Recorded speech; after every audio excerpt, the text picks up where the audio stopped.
Hey everyone, welcome back to the channel. Today, we're diving into a really serious and heartbreaking issue that's been affecting our communities for decades now: knife crime in England. This isn't just numbers on a screen.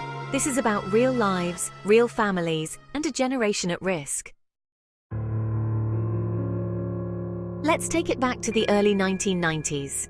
Knife crime in England wasn't unheard of, but it wasn't at the levels we're seeing today.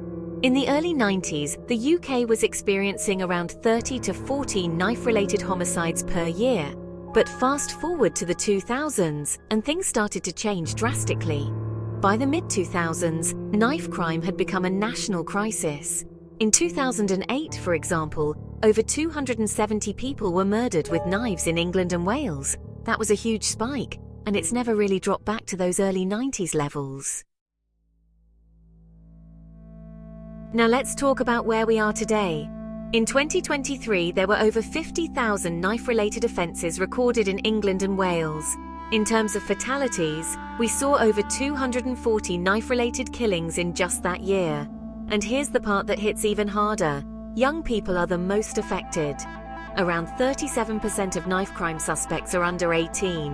And when you look at the victims, the stats are heartbreaking. Let's talk gender. Over 85% of those killed by knives in recent years have been male. Young boys, teenagers, are overrepresented both as victims and perpetrators. Girls are victims too, but they make up about 15% of fatal knife crime cases. This tells us that this is a youth crisis, and in many cases, a male youth crisis. It's tied to gang culture, poverty, lack of opportunities, social media pressures, and broken trust in institutions. So what can be done? Honestly, this is where the government needs to step up in a big way.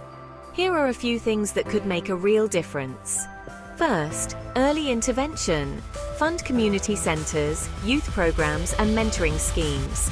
Reach kids before they pick up a knife.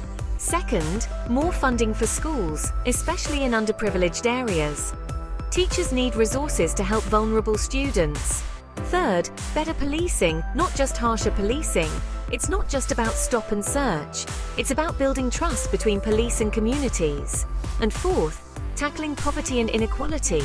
Knife crime often stems from deeper social issues. If young people feel they have no future, violence can start to feel like the only option. But here's the scary part. If we don't act, if this goes unchecked, knife crime could become normalized. It could become expected that boys carry knives, that every night could end in violence, and that grieving families are just part of everyday life in some communities. Unchecked, we're looking at lost generations. Young people growing up traumatized, angry, and trapped in cycles of violence. This doesn't just affect them, it affects all of us.